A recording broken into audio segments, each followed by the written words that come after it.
Você está ouvindo Customer Lovers, o podcast da Kentricus e especializado em centralidade no cliente. Um oferecimento High Platform. Olá pessoal, tudo bom? Meu nome é Leonardo, eu sou CEO e fundador da Paradox Academy e estou aqui à frente, junto com meu sócio Zapata, na gravação dos episódios do podcast Customer Lovers. E eu sou Francisco Zapata, fundador da consultoria de CX Kentricus. Estamos iniciando mais um episódio do podcast Customer Lovers e hoje vai ser com o Thiago Damasio.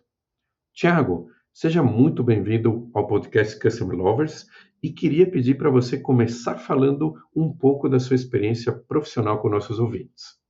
Pessoal, primeiramente, muito obrigado, tá? Obrigado, Léo, obrigado, Zapata, pelo convite de estar aqui dentro desse podcast, né? Customer Lovers, o podcast que de fato, eu já escutei, eu sou ouvinte aí também. Falando um pouquinho da minha experiência, cara, eu sempre trabalhei nessa área de consultoria, né? Eu trabalhava desde de consultoria com marketing de relacionamento até design de serviços.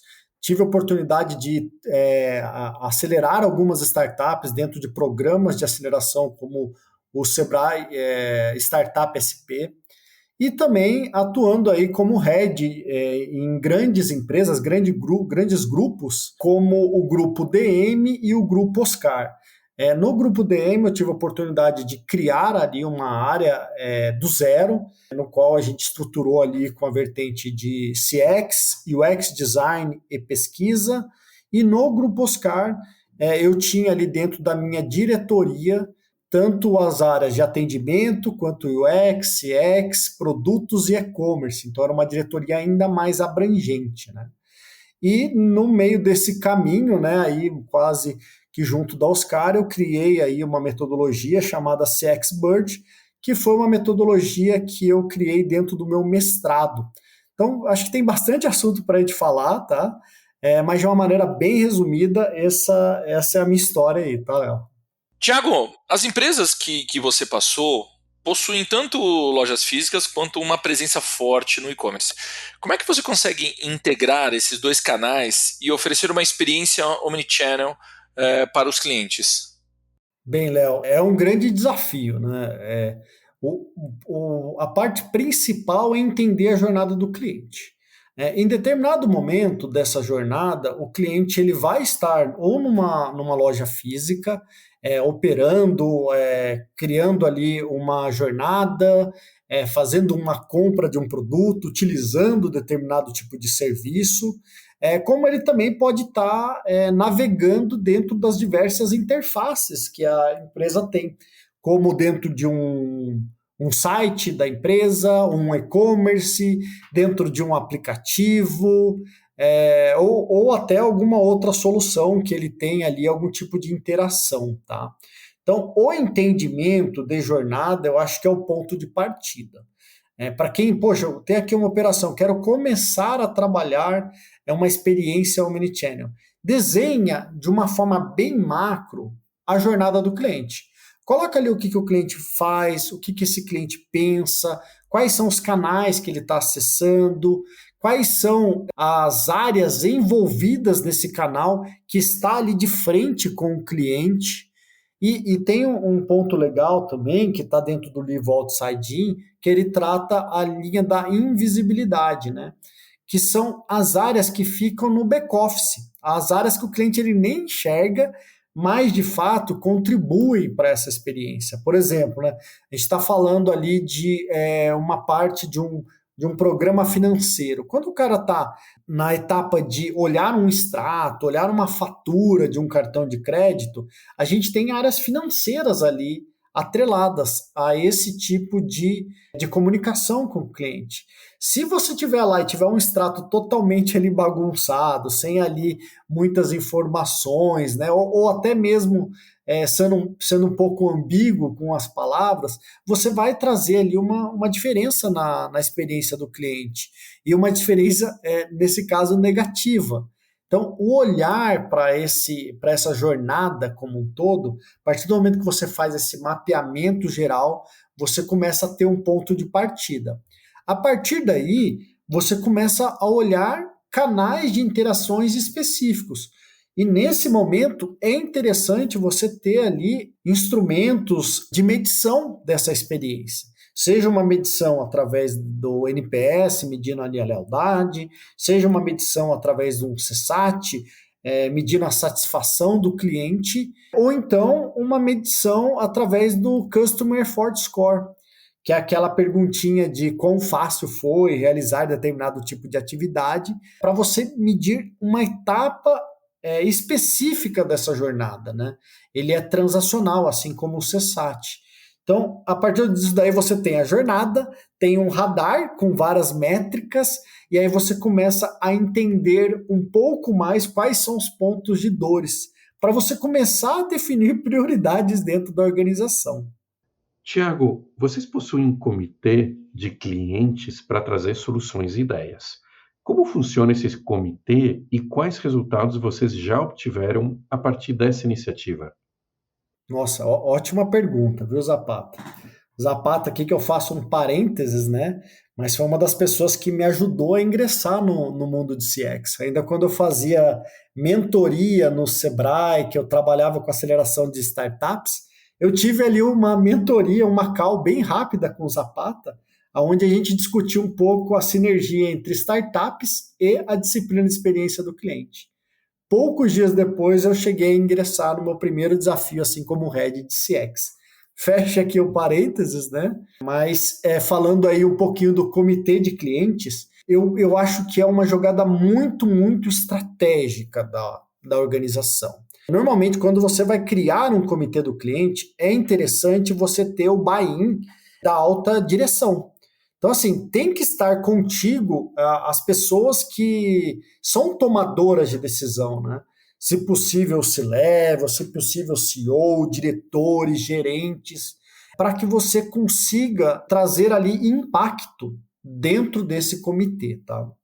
Então, assim, primeiro passo, olhar ali quais são as pessoas que são motivadoras dessa causa dentro da organização e trazer ali junto de você, né, para ser parceira realmente nessa iniciativa. Porque o comitê do cliente ele não pode ser um comitê criado pela área de CX, né? Ele tem que ser um comitê da empresa onde a pauta é cliente, são clientes, né? E a partir disso daí, você estabelecendo ali quem são essas pessoas, você começa a trabalhar os conteúdos.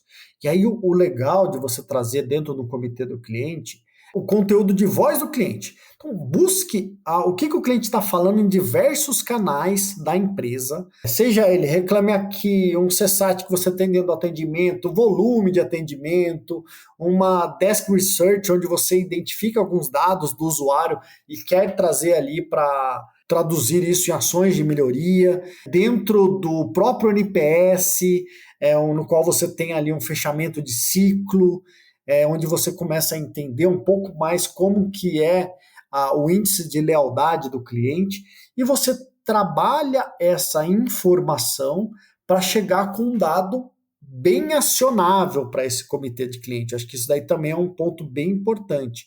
Trabalhe ali esse conteúdo para que, através daquele slide, daquela página que você está trazendo, daquela parte da apresentação, se traduza em ações. E aí, a partir disso, você começa a ter uma série de ações, uma série de iniciativas para melhorar a experiência do cliente, e as pessoas mesmo desse comitê, elas vão auxiliando e sendo corresponsáveis pelo sucesso dessa iniciativa em processos que melhoram a experiência do cliente. O bacana do comitê do cliente, além de fato difundir, né, essa voz do cliente, de você ajudar de uma forma cultural dentro da experiência do cliente, a organização a deixar esses clientes mais leais, mais fiéis, é também te auxiliar na governança, porque você vai iniciar o próximo comitê com os combinados do último comitê. Então, essa governança que você tem dos dados, ela vai sendo colocada ali mês a mês, assegurando que essas ações, essas iniciativas, elas tenham ali finalizações ou tenham pelo menos evoluções dentro da organização, porque você acaba concorrendo com outras atividades dentro da empresa, tá?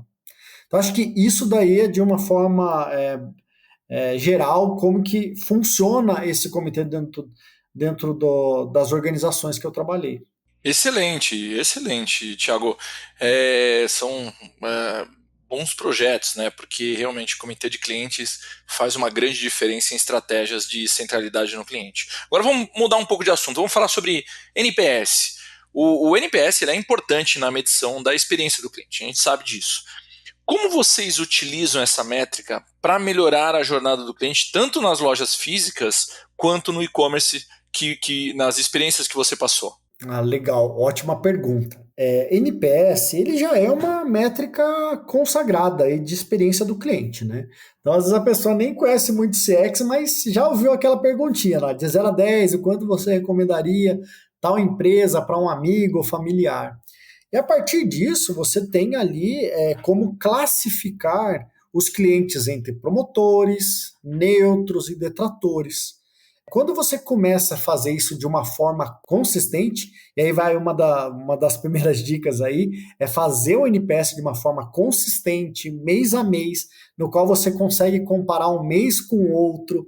Depois de um ano, você consegue comparar a questão de sazonalidades também dessas métricas. Você começa a verificar que a maioria dos problemas eles se repetem dentro da organização. Você vai ver que alguns problemas são novos, tá? Mas existem algumas reclamações que podem ser até inerentes do próprio negócio, né? Por exemplo, se você está dentro de uma instituição e você oferece crédito, você tem ali um valor que você cobra de taxa de juros, uma taxa de manutenção. E às vezes você vai ter reclamação sobre isso, mas isso é inerente do negócio, é o que faz o negócio parar de pé, né? Que ajuda o negócio a ser sustentável. Mas a partir do momento que você começa a entender, clusterizar, você fala, cara, olha, esse grupo aqui de detratores, o que eles mais reclamam, exemplo, é sobre atendimento. Ou o que eles mais reclamam é sobre não saber de determinado tipo de produto que adquiriu, né? Falando um pouco de mercado financeiro, mas dentro de loja, né?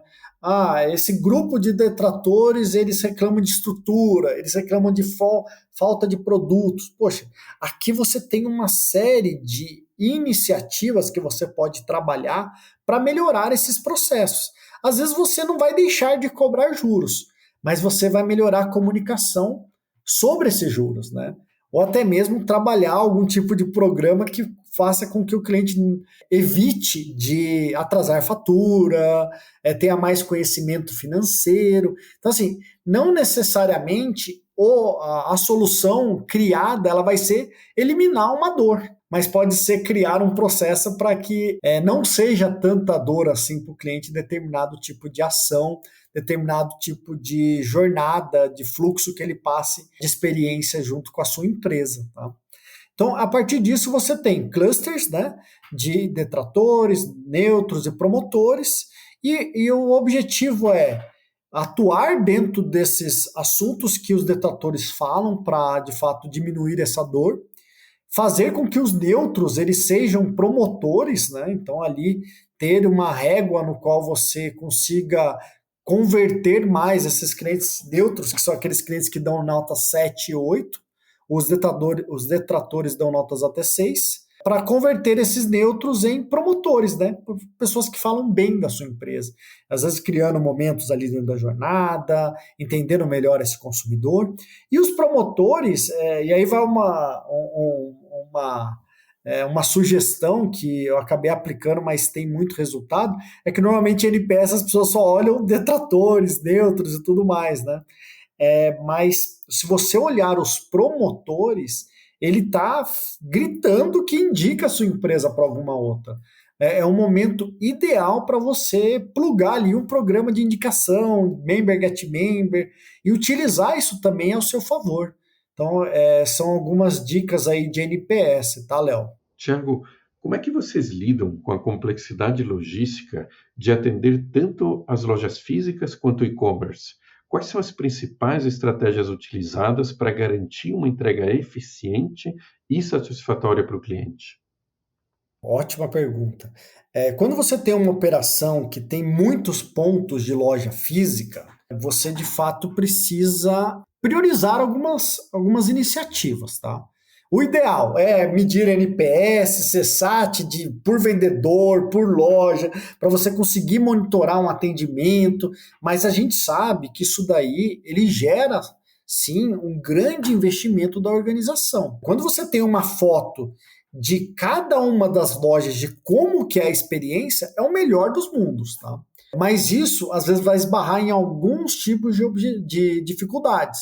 Por exemplo, para você ter uma pesquisa eficiente, você tem que ter uma amostra considerável. E para você ter uma amostra considerável, o cliente tem que responder pelo canal que ele, de fato, acessa mais. E se você não tiver uma base de dados bem qualificada, né, bem trabalhada, você começa a ter aí já algumas dificuldades, né? Porque você não vai ter um e-mail válido, você vai ter um telefone que não é mais do cliente. Então ali, esse é o primeiro ponto. O mundo ideal é você ter medições por loja. E aí você pode criar QR Code dentro da loja, você pode estimular pesquisas de satisfações do atendimento, pode mandar SMS, pode mandar WhatsApp.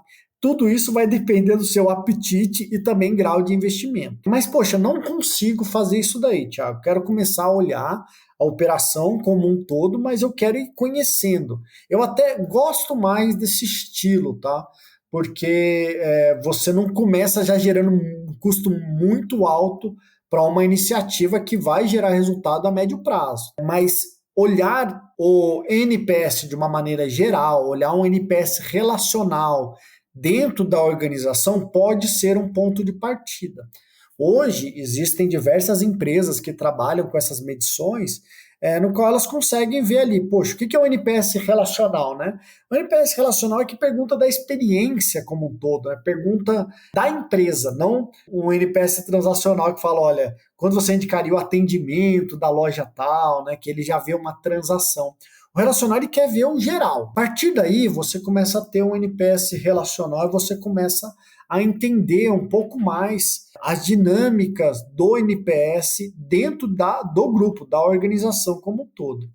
E essas empresas que fornecem esse tipo de pesquisa, elas conseguem depois clusterizar. Poxa, esse daqui veio dessa loja, esse veio dessa loja. E aí você começa a ter uma amostragem de algumas lojas e começa a trabalhar um ranking, talvez, dessas lojas de NPS. Então, vamos supor que você começou a fazer o NPS relacional e você começou a olhar ali o NPS das lojas.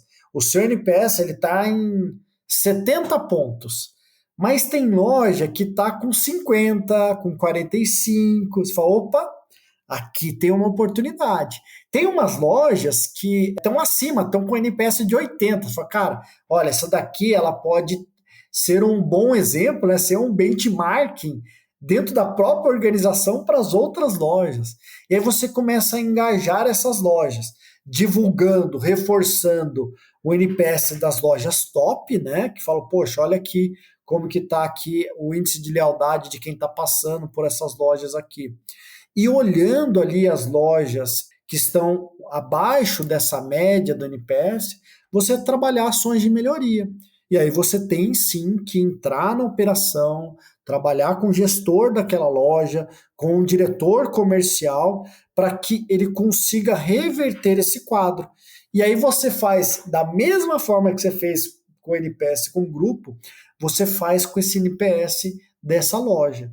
Poxa, Thiago, legal, comecei a fazer, vi que tem umas lojas que tem um NPS um pouco mais abaixo, mas eu ainda não tenho uma amostragem. Poxa, utilize outras técnicas, né? Às vezes, a melhor técnica é entrevista com o cliente.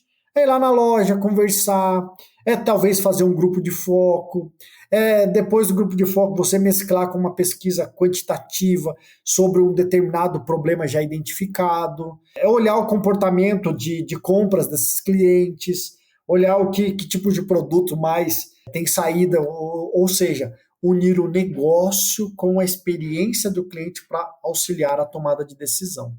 Tiago, você comentou aí sobre o comitê de clientes, né? Agora, durante a sua passagem nas empresas que você trabalhou, você também possui algum programa de embaixadores dos clientes? Você pode contar um pouco mais sobre como é que esse programa funcionava e quais são os benefícios tanto, obviamente, para o cliente quanto para o negócio? Opa, claro, claro. Programa de embaixadores de clientes, embaixadores de experiência do cliente, de CX, é um dos assuntos que eu mais gosto, tá? Porque é o momento que você consegue ganhar escala nas iniciativas de experiência do cliente. Então pense que você é uma organização grande, né? Ou até mesmo uma pequena, uma média empresa. E às vezes a pequena e média empresa tem uma pessoa, duas, três pessoas que trabalham nessa área de clientes e elas acumulam alguns papéis ali também, né? Mas a gente não pode criar um silo no qual você identifique que determinada pessoa ou grupo de pessoas ou que determinada área da empresa é quem cuida da experiência do cliente. Você tem que fazer isso de uma forma transversal. E nesse contexto surge essa estratégia de embaixadores de experiência do cliente. Os embaixadores de experiência do cliente, eles são pessoas que podem ser nomeadas pela direção, pela empresa, ou elas podem se candidatar, tudo vai depender do modelo que você estiver fazendo desse programa de embaixadores do cliente, no qual ela será nomeada uma embaixadora e ela deverá defender o ponto de vista do cliente dentro de discussões dentro da empresa. Então essa é a primeira premissa. Poxa, eu agora sou empoderado, eu sou um embaixador. Eu trabalho no marketing, mas eu sou embaixador de clientes. Então, poxa, vamos olhar o que o cliente pensaria sobre isso, vamos conectar com a área, vamos ver se a gente tem algum outro tipo de dados. Não, eu sou embaixador da área financeira. Poxa, vamos ver se esse tipo de cobrança está claro. Vamos dar uma olhada aqui se esse tipo de receita é uma receita boa para o cliente, né, que traz recorrência, para o cliente e para a empresa, né, que traz recorrência, ou se é uma receita que está vindo agora e depois não vai ter mais, e pode até virar um churn. Então você começa a criar discussões em outras áreas, com outras pessoas da empresa, sobre melhorias de processos que gerem melhoria na experiência do cliente. E aí, dentro desse programa de embaixadores, é interessante a gente colocar projetos, né?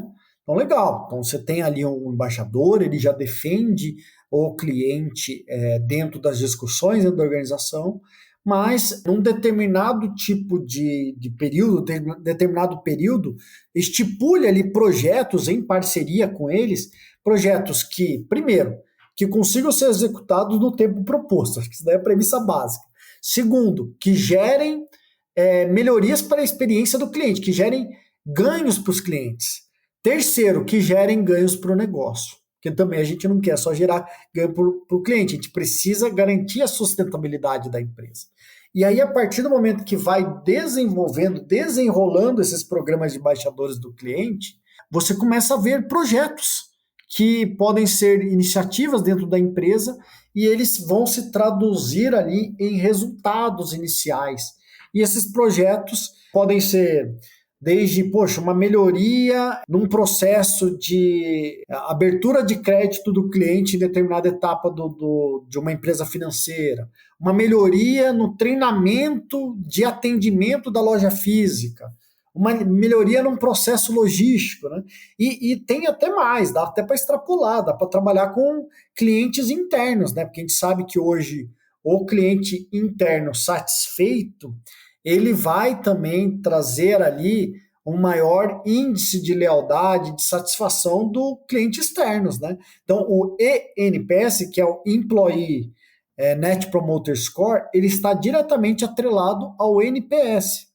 Quando você coloca, eu já vi algumas empresas que colocaram os gráficos juntos, e assim, cara, é muito visível que quem tem um maior índice de satisfação do colaborador consegue trazer um melhor índice de satisfação e lealdade do cliente.